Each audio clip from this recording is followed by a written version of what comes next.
Di hikmah yang ke-11 dan 12 nanti insya Allah kita akan bahas dua hikmah ini, akan disebutkan perihal apa yang bisa kita amalkan selama Ramadan ini. Satu kali Imam Athaillah menulis, sampailah dia kepada tulisan mengenai cara mematangkan kalbu. Inilah hikmah yang ke-11.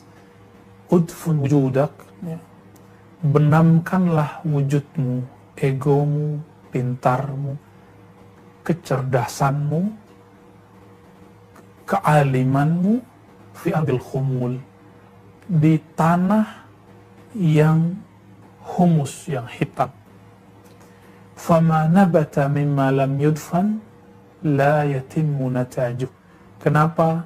Karena satu biji yang tidak dibenamkan, dicelupkan ke dalam tanah, maka biji tersebut tidak akan tumbuh dengan sempurna, tidak akan menghasilkan hasil yang ideal.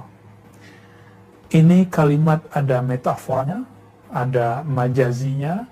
Imam Athaillah ingin menyindir kita semua yang ingin tampil bukan pada saatnya, ingin mengkritik tapi tidak cukup modal ilmunya, yang ingin mengajar orang tapi belum menghajar dirinya. Tentu ini juga untuk bagi kami, saya sendiri dan kita semua. Apa kata beliau? Sebelum kamu tampil wujudmu di hadapan orang, maka benamkan wujudmu. Pembenaman wujud ini, inilah yang disebut belajar, berlatih riyadhah, ya. Belajar itu ta'allum, berlatih itu riyadhah, sungguh-sungguh berlatih disebut mujahadah. Sahabat dimulakan Allah, sebelum anak kecil yang pintar berpidato itu terkenal, sebaiknya dia dipesantrenkan dahulu. Sebelum seorang itu mengkritik, seharusnya dia belajar dulu apa yang harus dikritik.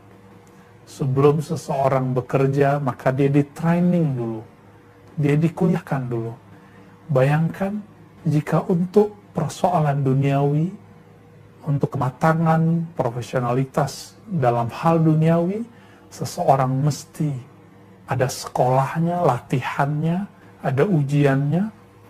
Maka untuk persoalan keagamaan, keilmuan, kerohanian, masa tidak ada latihannya, masa tidak ada sekolahnya, masa tidak ada ujiannya.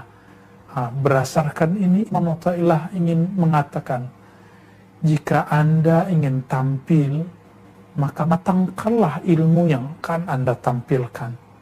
Jika engkau ingin show up, ingin menunjukkan sesuatu kepada orang, maka matangkan dulu baru tampilkan.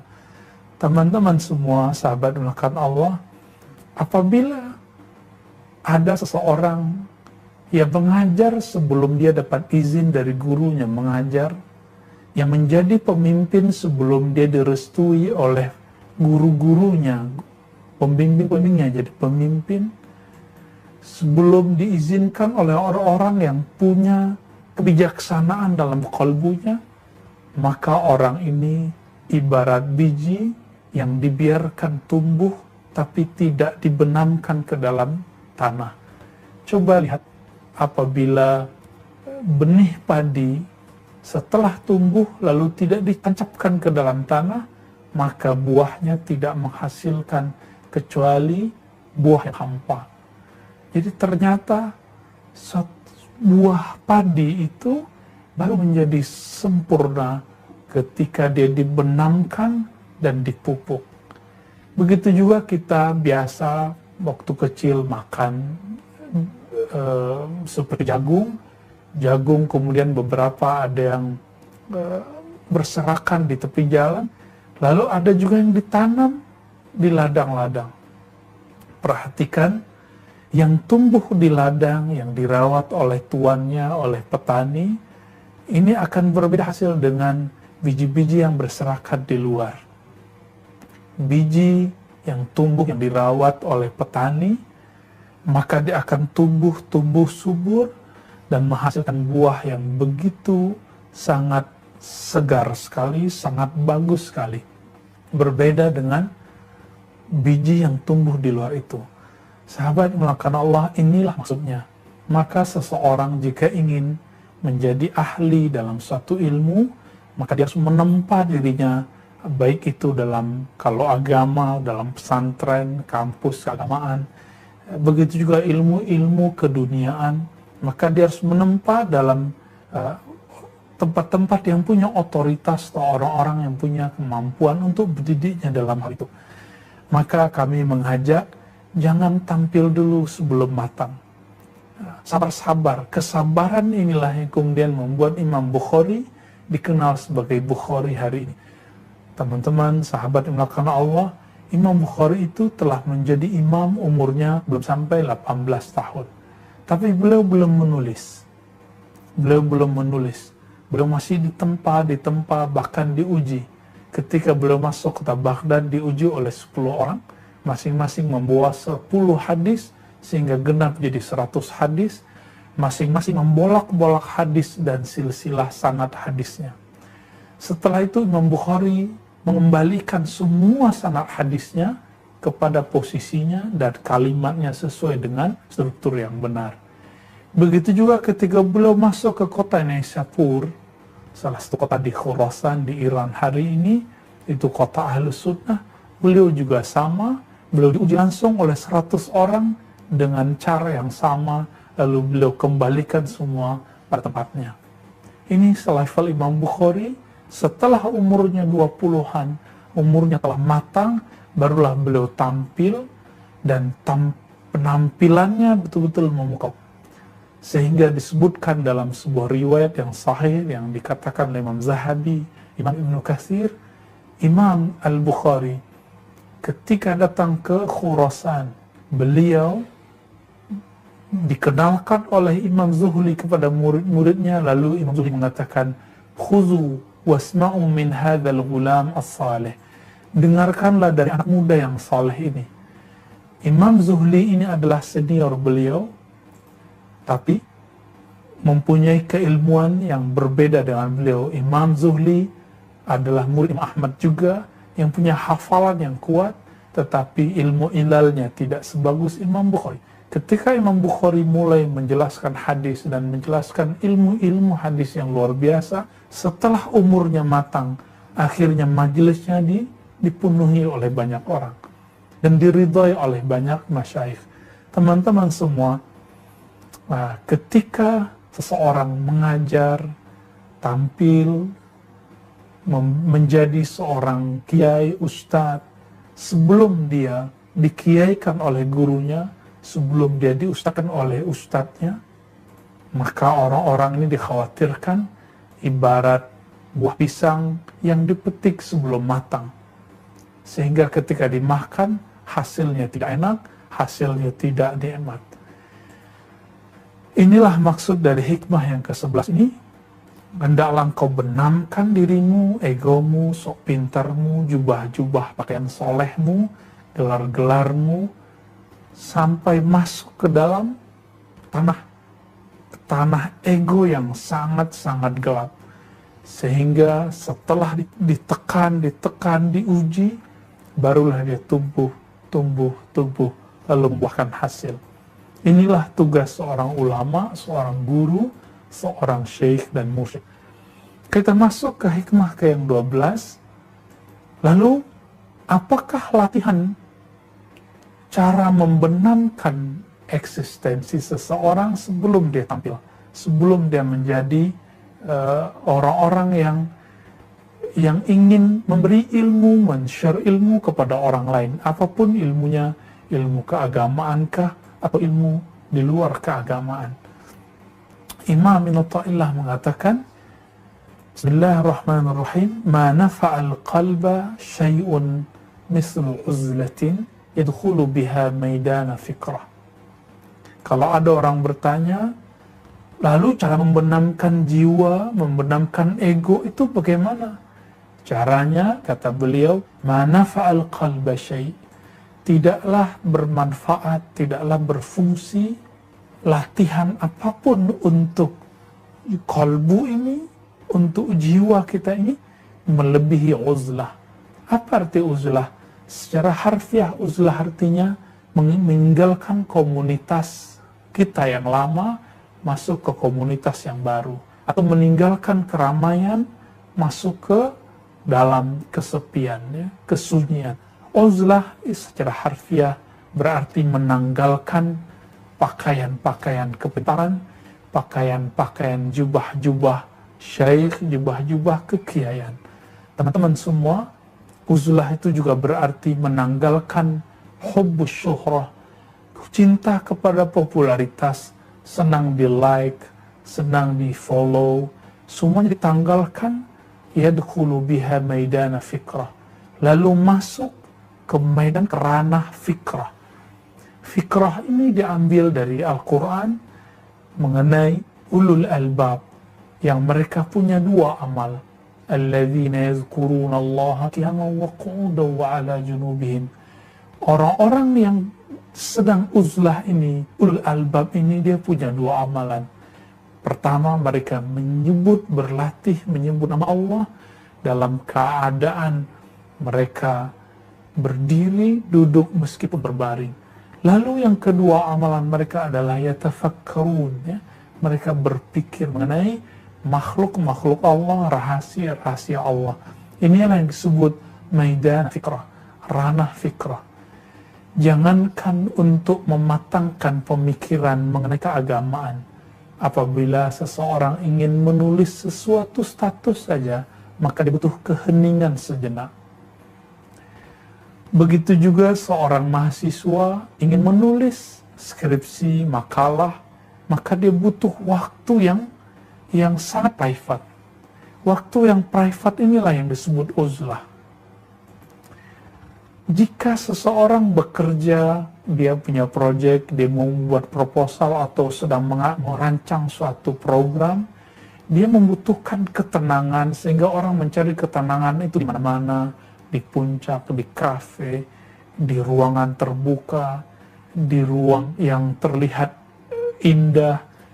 Maka teman-teman semua, jika orang ingin proyek kolbunya, ingin kolbunya ini matang, jalan kolbunya kepada Allah itu terang, maka dia butuh uzlah juga, menanggalkan semua itu, lalu dia berangkat menuju Allah Subhanahu wa Ta'ala.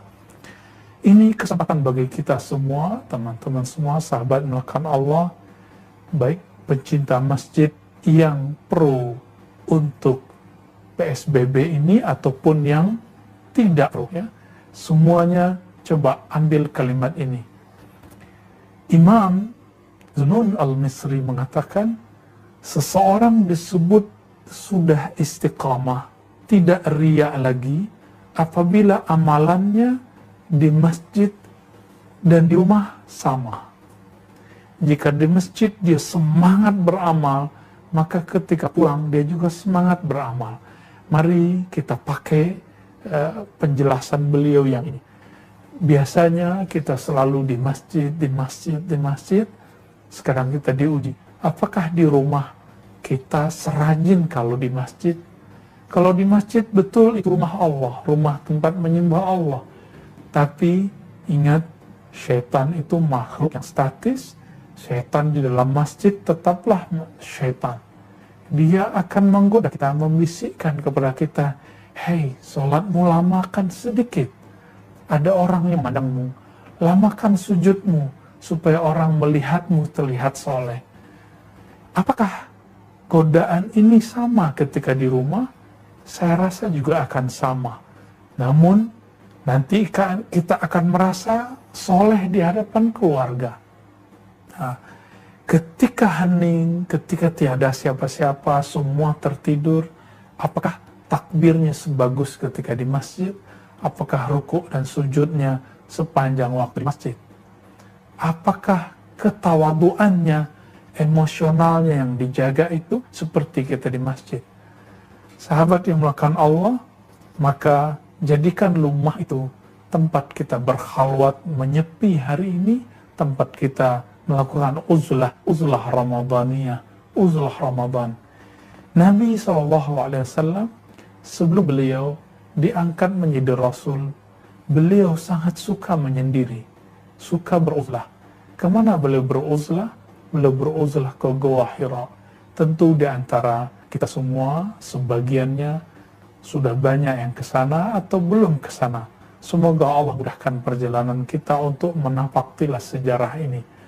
Nabi SAW setiap tahun beliau kemudian menginap di sana dan membawa beberapa bekal sesederhana mungkin. Lalu beliau berzikir, bertafakur di sana. Ternyata ada agenda besar yang menunggu Rasulullah SAW, yaitu mengeluarkan makhluk manusia dari kesyirikan, dari akhlak jahiliyah kepada tauhid dan akhlak yang baik. Inilah kemudian membuat beliau suka beruzlah. Maka jika seorang Rasul Sallallahu Alaihi Wasallam sebelum diangkat jadi Rasul perlu ada latihan rohani, masa seorang dai, seorang ulama, seorang guru tidak mempunyai latihan?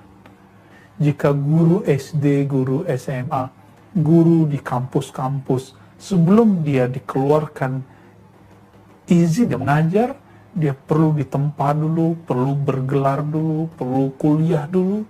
Tentu, untuk keilmuan rohani, keilmuan mengenal Allah, butuh kuliah rohani yang melebihi semua itu. Butuh ujian-ujian rohani yang melewati semua itu. Sahabat karena Allah, inilah disebut dalam Al-Quran tadi, surah Al-A'raf tadi, ayat 168, وَبَلَوْنَاهُمْ بِالْحَسَنَاتِ وَالسَّيِّئَاتِ لَعَلَّهُمْ يَرْجِعُونَ. Kami akan uji mereka dengan kebaikan-kebaikan, dengan kesenangan-kesenangan, dan juga keburukan-keburukan, kepayahan-kepayahan, agar mereka kembali ke jalan Allah Subhanahu wa Ta'ala. Maka sahabat-sahabat karena Allah, manfaatkan Ramadan ini di saat kita tidak kemana-mana, di saat kita hening di rumah untuk masuk ke dunia uzlah itu, ke dalam masa-masa menanggalkan semua pakaian-pakaian ego ini, baik itu gelar, baik itu keilmuan, kecerdasan, kekayaan, bahkan termasuk juga kita merasa diri kita ini pintar. Teman-teman semua jamaah yang memuliakan Allah, inilah yang maksud uzlah. Uzlah secara harfiah meninggalkan dunia yang fana ini, kemudian kita menyendiri. Tetapi uzlah secara rohani, ketika rohani ini menghindari, menjauhi hiruk pikuk kesibukan dunia. Meskipun badan ini masih di dunia, tapi kalbunya telah bersama Allah Subhanahu wa Ta'ala. Di hikmah yang ke-13, ketika orang menjalani latihan-latihan rohani di rumahnya sendiri, baik berzikir, tahajud, baca Quran, lalu ada keluhan, apa yang dirasakan? Ternyata ketika orang menjalani latihan-latihan salat, latihan zikir, baru saja memejam matanya, baru saja dia takbir, telah muncul gambaran dunia, lintasan-lintasan rohani, lintasan-lintasan pemikiran yang sangat mengganggu. Apakah realita ini? Apakah sebenarnya yang terjadi? Ternyata di hikmah yang ke-13, Imam Ibn Athaillah As-Sakandari menjelaskan, kaifa yashruqu qalbun suwarul akwan muntabi'atun fi mir'ati. Beliau sedang ingin mengatakan bahwa kalbu ini mempunyai semacam mir'ah, ya, cermin. Kaifa yashruqu qalbun, bagaimana mungkin kalbu ini akan bercahaya, akan terang benderang, akan memantulkan cahaya ilahiyah, suwarul akwan, gambar-gambar alam semesta, mulai dari uang, mulai dari virus, ketakutan terhadap virus, semuanya itu mengganggu pikiran ini, sehingga muntabi'atun fil mir'ati, gambar-gambar selain Allah itu muntabi'ah, terbit muncul di dalamnya. Tapi muntabi'ah ini lebih berat sekali kalau diartikan muntabi'ah, dari kata intaba'a, melekat di dalamnya, karat-karat itu melekat di dalamnya. Apa pendapat sahabat semua jika kita bercermin di cermin yang berkarat dan tidak pernah dibersihkan? Apakah wajah kita tampak di dalamnya? Tentu tidak. Inilah sebabnya kenapa zikir, kenapa sholat kita tidak khusyuk selama ini. Kenapa ketika kelatihan di rumah itu beda dengan latihan jika ada orang yang memimpin. Mungkin inilah yang dirindui oleh semua orang yang tidak suka ketika masjidnya ditutup. Kita sangat memaklumi itu. Inilah ujian hari ini. Betapa berat ujian bagi pecinta masjid ketika masjidnya ditutup.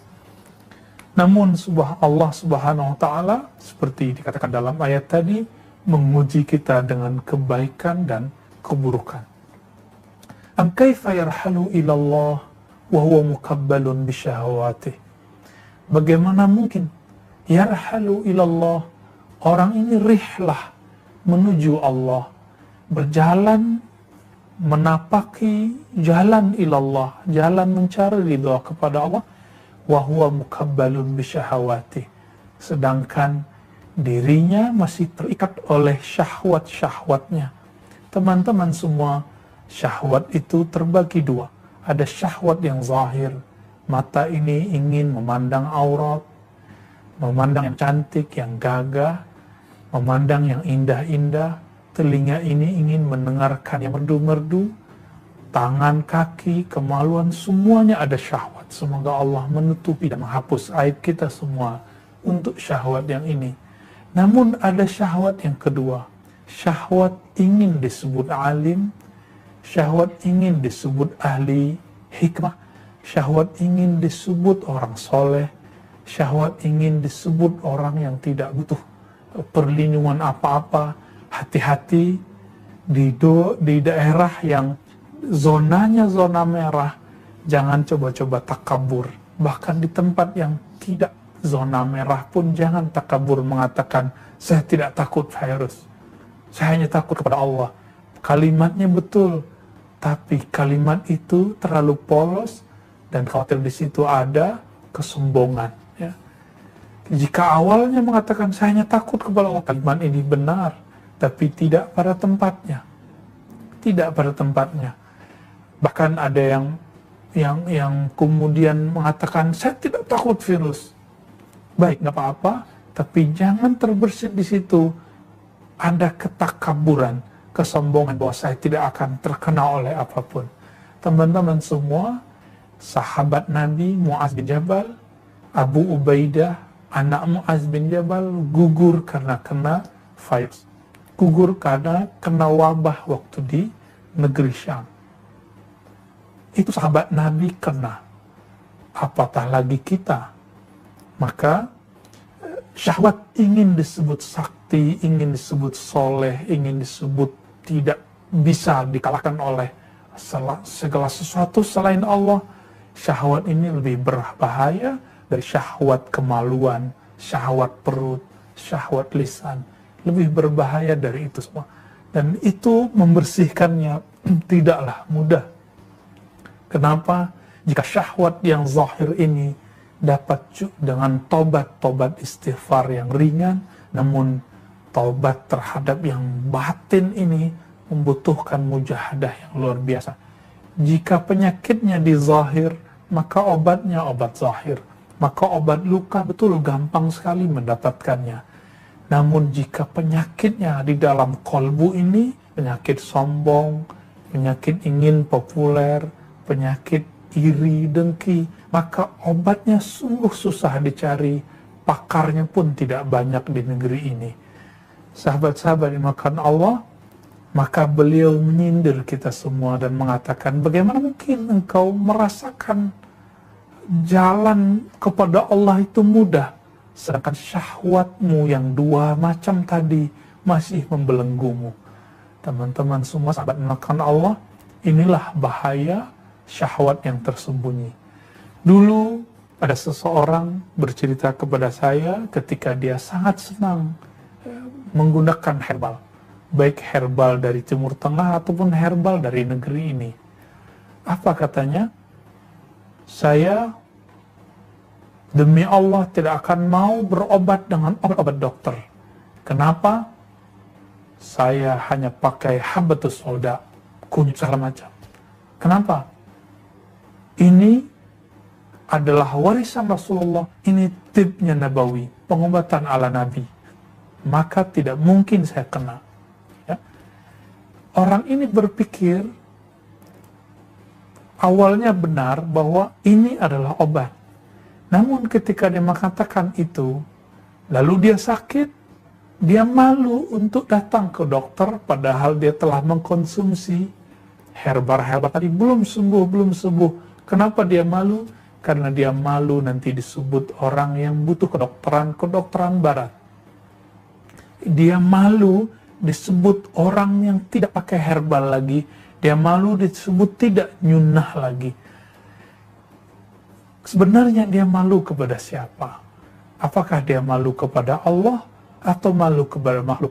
Jika malunya kepada Allah, maka baru malunya ini benar.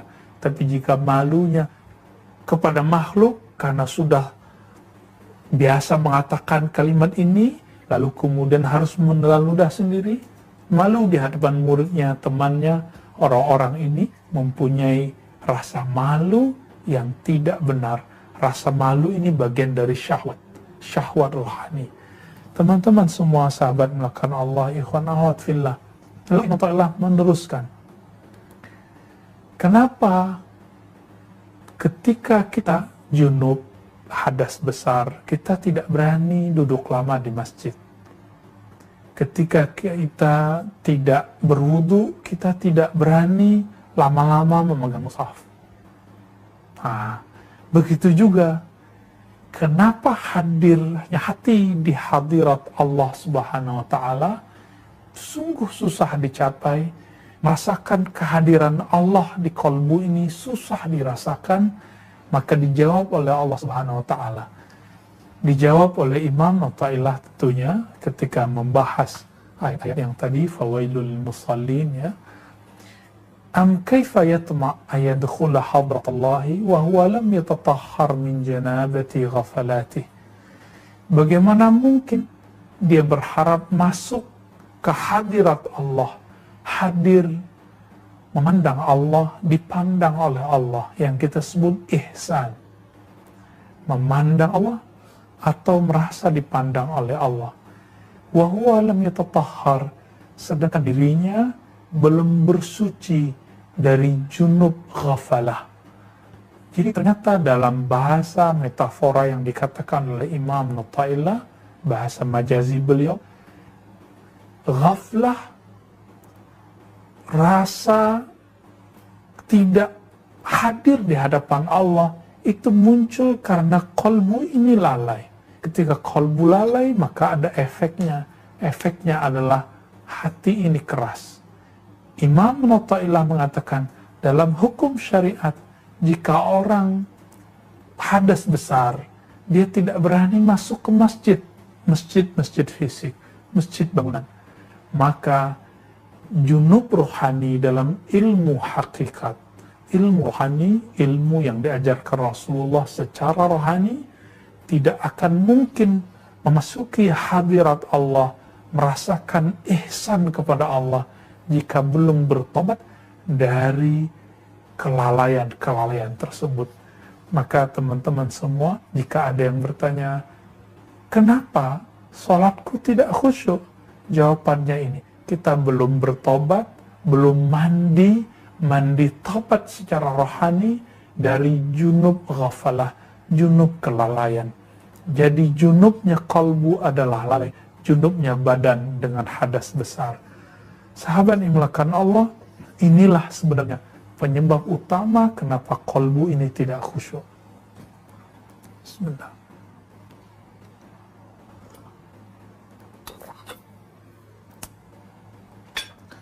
Lalu di akhir kalimat, nah ini penutup dari kajian hikam kita pada malam ini, malam yang diberkahi ini. Am kaifa yarju ayyafhama daqa'iqal asrar wa huwa lam yatub min hafawatih. Beliau sedang mengatakan, kenapa kita tidak bisa memahami rahasia-rahasia Allah, hikmah-hikmah dari takdir Allah, malah kita menyalahkan sekelompok orang, menyalahkan dengan teori-teori konspirasi dan segala macam itu. Kenapa ini muncul? Kenapa emosional itu kemudian meledak-meledak sehingga tidak mampu memahami dengan baik hakikat yang sebenarnya? Maka beliau mengatakan, am kaifa yarju, bagaimana mungkin engkau berharap memahami daqaiqal asrar, memahami kehalusan-kehalusan sir rahasia Allah di setiap takdir yang Dia ciptakan. Wa huwa lam yatub min hafawatih. Karena apa? Karena orang ini tidak pernah bertobat dari hafawatih, dari kesalahan-kesalahannya. Jadi sahabat melakukan Allah, salah satu yang membuat hati ini tidak bijak adalah ketika kita tidak pernah mengakui diri kita salah, tidak pernah mengukur diri sendiri, tidak pernah memandang rendahnya diri kita ini. Oleh karena itu, Sayyiduna Umar radhiyallahu ta'ala anhu mengatakan, hasibu qabla an tuhasabu. Kamu pandanglah, ukurlah kesalahanmu, ukurlah betapa menjijikkan dirimu di hadapan Allah Subhanahu wa taala qabla an tuhasabu, sebelum kamu benar-benar dihitung semua hal-hal yang buruk darimu. Teman-teman semua, kita dan Allah tentulah yang lebih tahu bagaimana kotornya kalbu ini, kotornya pikiran kita ini. Namun karena Allah masih sayang kepada kita, maka Allah tutupi dengan nama-nama yang indah sehingga orang mengatakan, kamu orang soleh, kamu ustadz, kamu buya, kamu syekh, kamu mursyid, kamu gus. Semua itu adalah hijab-hijab nama Allah yang Allah hiasi untuk menutupi aib kita. Maka sahabat yang melakukan Allah, inilah kira-kira kenapa latihan rohani kita selama ini tidak mencapai hasil, padahal sudah bertahun-tahun berlatih, sudah bertahun-tahun sholat, sudah dari kecil sholat, sudah dari kecil tahajud, tapi kekhusyuan itu tidak juga diperoleh. Sederhananya, semua itu karena di dalam ini belum dibersihkan. Kenapa terbayang? Karena di dalam itu karat-karat bayangannya sangat banyak. Kenapa tidak bisa juga berjalan menuju Allah? Tidak ada kenaikan zikir, kenaikan intensitas amal, karena kita masih terikat oleh syahwat. Kenapa kita tidak bisa hadir merasakan ihsan kepada Allah? Karena kita belum mandi tobat secara rohani. Teman-teman, sahabat melakukan Allah, mari Ramadan ini kita jadikan saat untuk uzlah, meninggalkan kebiasaan-kebiasaan lama, mengganti kebiasaan baru. Siapa tahu jika kita latih dengan habit-habit yang baru, karena manusia ini makhluk yang disebut adi, makhluk yang dia kena hukum adah, hukum sunnatullah. Jika diulang, maka dia akan berubah. Jika tidak pernah dilatih pengulangan itu, kita tidak akan pernah berubah. Mari berlatih, mari perbanyak mengatakan hal-hal yang baik dalam kalbu. Carilah guru yang saleh, carilah guru yang mengenal Allah, maka dia akan menunjukkan jalan kepadanya, menunjukkan cara taubat kepadanya. Amin ya rabbal alamin. Baik, sahabat Allah, jika ada yang mau kita bahas, kita konfirmasi, kita ditanyakan, silakan.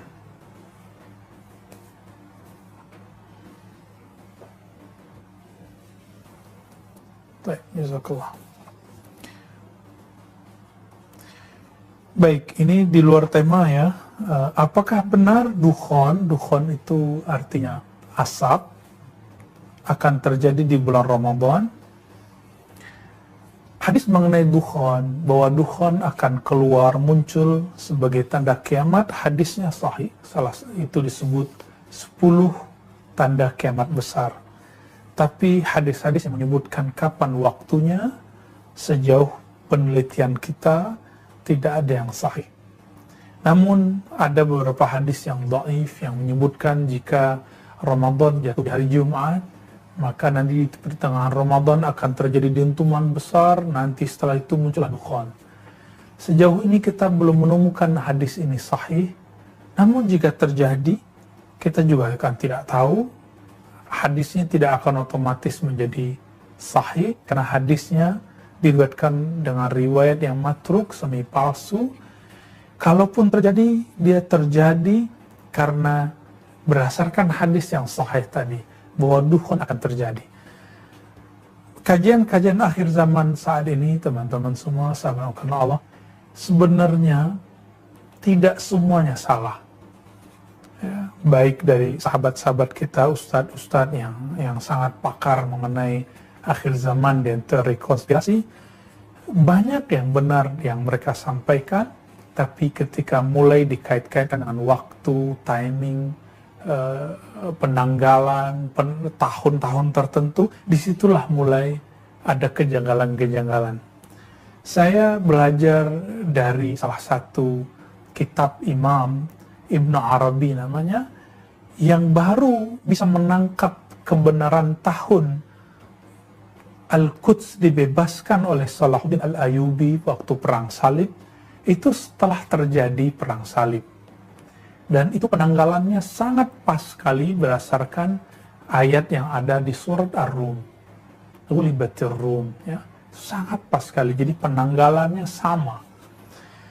Muncul teori juga mengenai umur umat, bahwa umur umat ini 1500 tahun berdasarkan hadis yang juga sangat dhaif, tapi kemudian dipakai oleh banyak sahabat-sahabat kita yang pakar akhir zaman. Tapi kami ingin katakan teman-teman semua, sejauh ini penelitian kami hadisnya tidak sahih. Kalaupun terjadi, bukan karena hadis-hadis yang tidak sahih tersebut, tapi terjadi karena ada isyarat-isyarat umum dari Rasulullah SAW. Maka jika ikut kajian akhir zaman, silakan ikuti yang sesuai dengan hadis yang sahih, yang membuat hati kita tambah tergerak kepada Allah, bukan malah putus asa dari jalan Allah Subhanahu wa Ta'ala. Inilah persoalan hari ini, kajian-kajian anak muda terutama. Ketika awal hijrah kesadaran, maka seharusnya yang pertama dilakukan adalah belajar ma'rifatullah. Karena iman pertama adalah antu'mina billah, iman kepada Allah. Lalu iman kepada malaikatnya, iman kepada kitab suci, rasul, baru akhir-akhir, baru setelah itu takdir. Jika tidak dimulai dengan ma'rifatullah, mengenal Allah Subhanahu wa Ta'ala, maka rasa takut itu akan mencekam, membuat orang kemudian futur, malah tambah parah, tambah malas, kemudian menjadi bingung berbuat apa. Ini bisa menghabiskan kecerdasan kita semua. Jadi saya sarankan silakan ikuti kajian akhir zaman, tapi saringlah, ya. Yang pasti kiamat akan terjadi, Imam Mahdi pasti muncul, Nabi Isa pasti turun. Semua itu oleh ahli-ahli hadis, ahli aqidah, ahli sunnah, semua dikatakan telah ittifaq. Meskipun ada 1-2 ulama-ulama yang kaulnya, perkataannya keluar dari ini, tapi kita tidak terima. Jadi dengan ini kami menyarankan agar menyaring kembali. Suatu kali Nabi SAW ditanya, mata sa'ah. Ternyata yang bertanya adalah seseorang yang hakikatnya adalah malaikat Jibril. Apa jawaban Nabi? Ketika ditanya kapan kiamat, jawaban beliau, tidaklah yang ditanya lebih tahu daripada yang bertanya. Jika Rasulullah, jika Jibril tidak mengetahui kapan tepatnya kiamat, kapan keluarnya Mahdi, kapan keluarnya Isa, turunnya Nabi Isa, kapan terjadinya dukhan, maka apalagi kita. Dan saya berhusnuzan kepada ustadz-ustadz yang pakar akhir zaman ini. Mereka sebenarnya hanya memprediksi, bukan meyakini tahun-tahun yang mereka sebutkan. Semoga seperti itu.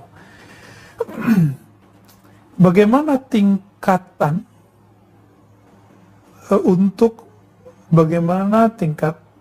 untuk meningkatkan zikir kepada Allah supaya bisa istiqamah. Oh, mungkin maksudnya bagaimana cara untuk meningkatkan zikir supaya istiqamah. Jika orang tidak istiqamah, maka yang harus dia lakukan pertama adalah berguru kepada guru yang dapat izin dari guru-guru sebelumnya, dari pewaris-pewaris Rasulullah SAW. Karena guru, kiai, syekh sebenarnya dalam istilah-istilah pesantrenan, istilah-istilah zawiyah, halaqah-halaqah zikir, hanyalah orang yang dapat izin dari gurunya. Inilah perbedaan kiai bersanad dengan kiai yang tidak bersanad. Syekh, ustadz, mursyid yang dapat ijazah dengan yang tidak. Dalam tradisi otoritas keagamaan, orang yang disebut mursyid, syekh, ala alim, ketika gurunya mengizinkan dia mengajar. Bukan karena jamaah yang berinya gelar. Inilah perbedaannya. Nah, maka carilah guru yang kuat amalnya, bersanad kepada Rasulullah SAW. Dan jangan lupa yang kedua, carilah komunitas yang semangat. Guru bersanad, komunitas bang semangat. Baru nanti akan muncul ghirah, himmah yang tinggi. Nah, disitulah nanti akan terbuka jalan, nanti kita akan naik. Baru saja mau belajar zikir kepada satu komunitas, lalu kita kemudian mendengarkan lagi komunitas yang lain yang membantah komunitas ini. Akhirnya terjadi bingung. Nah, maka untuk menghilangkan kebingungan ini, bergurulah kepada orang yang punya otoritas yang bersanad itu. Belum tentu yang bersanad itu, sahabat melakukan Allah, orang yang bergelar. Siapa tahu dia nggak punya gelar, tapi dia dapat izin dari gurunya. Ya. Carilah guru-guru begini, kita akan dibawanya kepada tingkatan istiqamah, insya Allah. Bukankah dulu untuk mampu menulis, kita diajar oleh guru kita di awalnya dipaksa, lama-lama bisa menulis tanpa berpikir. Dulu sebelum mampu membaca buku-buku, kita mengeja, maka guru yang bersanad ini dia akan mengajarkan kita mengeja nama Allah di kolbu, dieja, terus sampai kita lancar, istiqomah baru dia lepas sendiri. Inilah perbedaan guru yang bersanad, guru yang bersilsilah kepada Rasulullah, pewaris Rasulullah, dengan guru yang tiba-tiba mendadak jadi guru. Bagaimanakah cara kita untuk menikmati saat terbenam dan tidak muncul bayang-bayangan kesombongan? Maksudnya mungkin ketika membenamkan diri, membenamkan ego, tidak muncul bayang-bayang kesombongan, maka caranya adalah taubat zahir dan batin. Teman-teman semua, selama ini yang kita sering lakukan itu baru taubat zahir, astagfirullah, dosa mata, dosa telinga, tapi kita jarang masuk ke dosa kolbu. Coba bagi yang bertanya tentang ini, ketika istighfar, maka katakan setelah istighfar yang zahir, katakan satu, ya Allah, aku berlindung dari dosa kesombongan dalam kolbuku, dosa merasa pintar di kolbuku. Ternyata dosa ini ada di semua orang. Kiaikah dia, ustadzkah dia, bahkan Nabi Musa hampir terjebak dalam hal itu. Sekelas Nabi hampir terjebak. Namun karena Allah itu sayang kepada kekasihnya, jika kekasihnya hampir terjebak langsung ditegur. Inilah beda Rasulullah dengan kita. Para Rasul hampir keliru langsung ditegur oleh Allah, diluluskan oleh Allah. Maka Nabi Musa meskipun cuma hampir salah, langsung ditegur dan kemudian ditunjukkan konsekuensinya, dipertemukan kepada Nabi Khadir alaihi wassalatu wassalam. Jadi caranya, mulailah melatih hari ini mengistighfarkan batin. Jadi astagfirullah dari kesombonganku ya Allah, astagfirullah dari keangkuhanku ya Allah. Begitu ya. Katakan itu berkali-kali, 7 kali, 5 kali, 3 kali. Nanti lama-lama kesombongan itu akan rontok, dia akan berubah menjadi ketawaduan. Kenapa ada orang sombong? Sombong itu, kata Imam Ghazali ketika menjelaskan hadis Al-Kibru Batrul Haq wa Ghamdun Nas, beliau mengatakan Al-Kibru itu ru'yatun nafs. Kibr, rasa sombong itu terjadi karena orang memandang dirinya sudah punya eksistensi, dirinya sudah punya kelebihan. Coba sekarang pulangkan kelebihan itu kepada yang maha beri. Bukankah di surah Al-Mujadalah ayat 11, orang berilmu itu kalimatnya walladzina utul ilma, dan orang-orang yang diberi ilmu. Sudahlah diberi ilmu, Allah angkat derajatnya 2 kali pemberian. Maka ketika kita diberi satu ilmu pemahaman, pulangkan, kembalikan kepadanya. Katakan, ya Rob, ini milikmu, apa yang aku sombong? Namun teman-teman semua, tentu bagi sebagian besar orang, termasuk saya, merasa sombong dengan ilmu, itu adalah salah satu jalan hidup yang mungkin harus dilalui, tapi tidak boleh lama-lama, harus kita tinggalkan, dan kita tobat dari hal itu. Jadi, tobatlah tobat kolbu, ya. Mohon jelaskan terkait mandi tobat itu seperti apa, ya. Mandi tobat itu sebenarnya boleh secara harfiah, betul-betul mandi pakai air, seperti orang yang baru masuk Islam dianjurkan mereka mandi. Begitu juga orang-orang yang taubat dari dosa, maka dia kemudian mandi secara zahir. Itu juga boleh, dan itu ada tuntunannya dalam kitab-kitab ahli zikir. Misalnya Jami'ul Usul Aulia karya Imam ahli hadis Ahmad Ghumus Khanawi, salah satu poros sanad hadis dari Turki yang tinggal beberapa saat di Mesir di waktu masa transisi Turki Utsmani kepada negara Turki hari ini. Beliau menyebutkan di situ bahwa mandi tobat itu ada, ya. Namun mandi tobat yang hakiki adalah ketika kita mengistighfarkan setiap bagian dari tubuh ini sebagai setiap bagian terdalam dalam jiwa kita. Itulah yang disebut mandi tobat yang sebenarnya. Silakan kalau mau diamalkan kedua-duanya, kita bisa berniat setiap mandi, kita niatkan, ya Allah, tolong gugurkan dosaku sebagaimana Engkau gugurkan semua kotoran-kotoranku.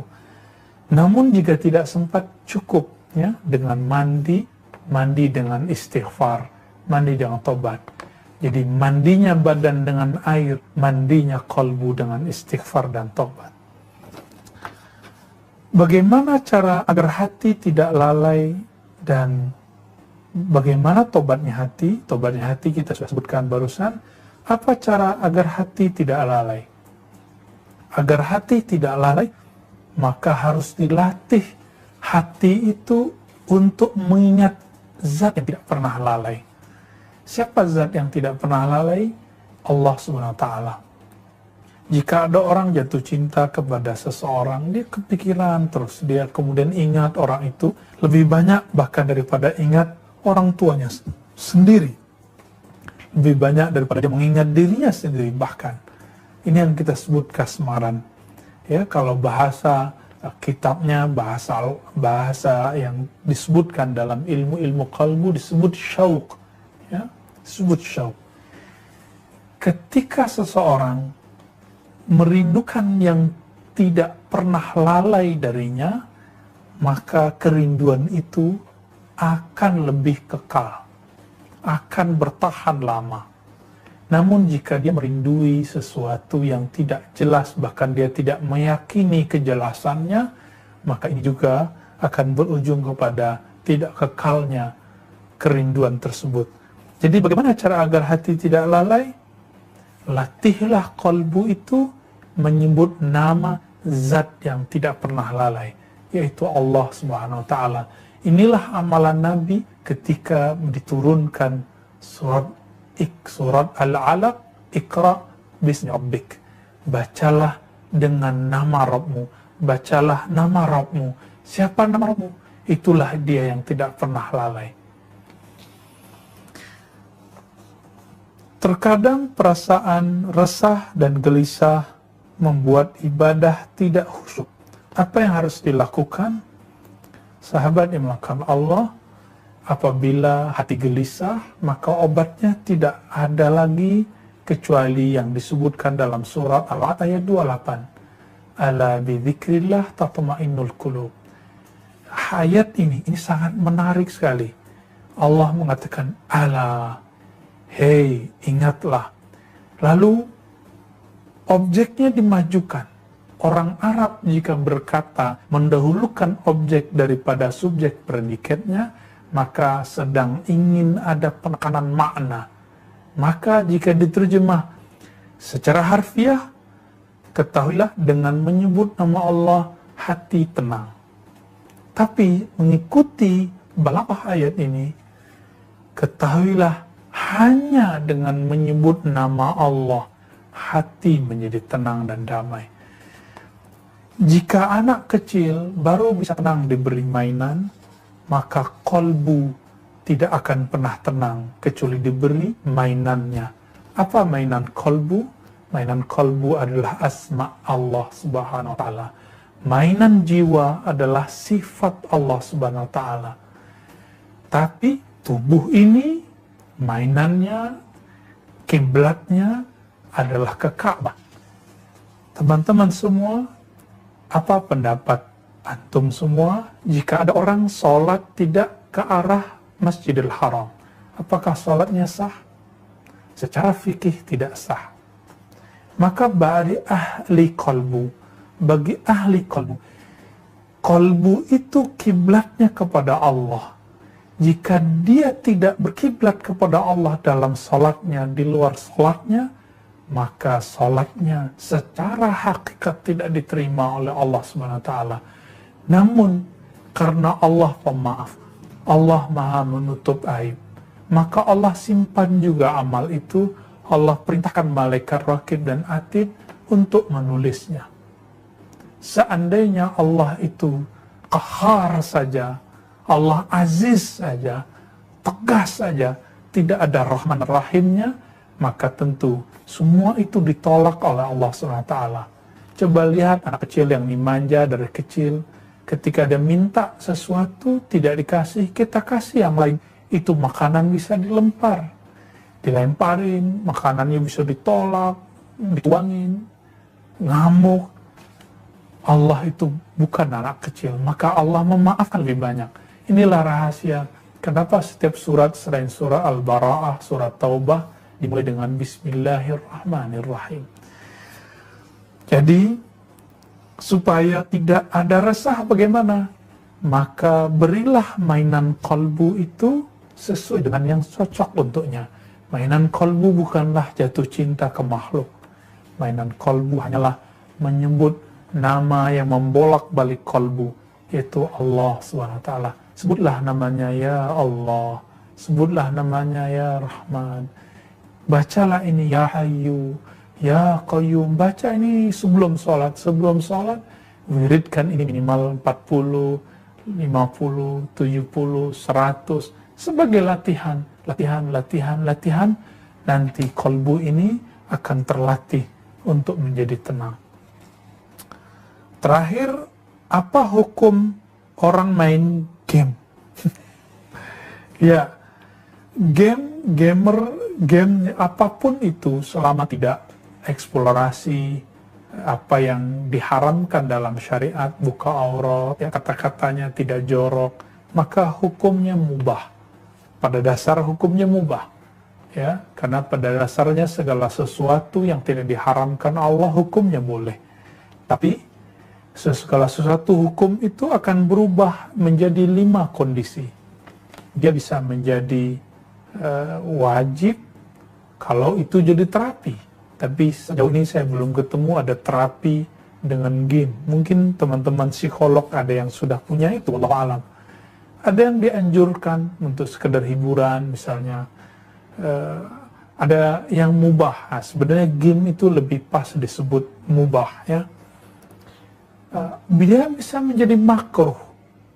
Makruh ini apabila main game lebih banyak daripada bertasbih, berzikir kepada Allah. Allah pasti cemburu. Allah sangat pencemburu. Innallaha ghayurun.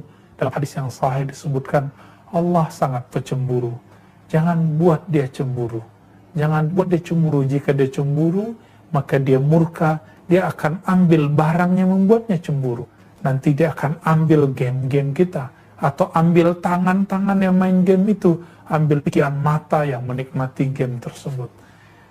Jangan buat Allah cemburu. Bisa jadi haram jika telah melalaikan waktu-waktu yang wajib.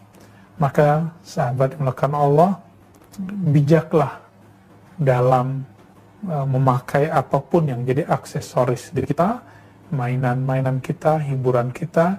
Jangan sampai hiburan zahir ini membuat kita jauh dari hiburan yang sebenarnya, hiburan kalbu.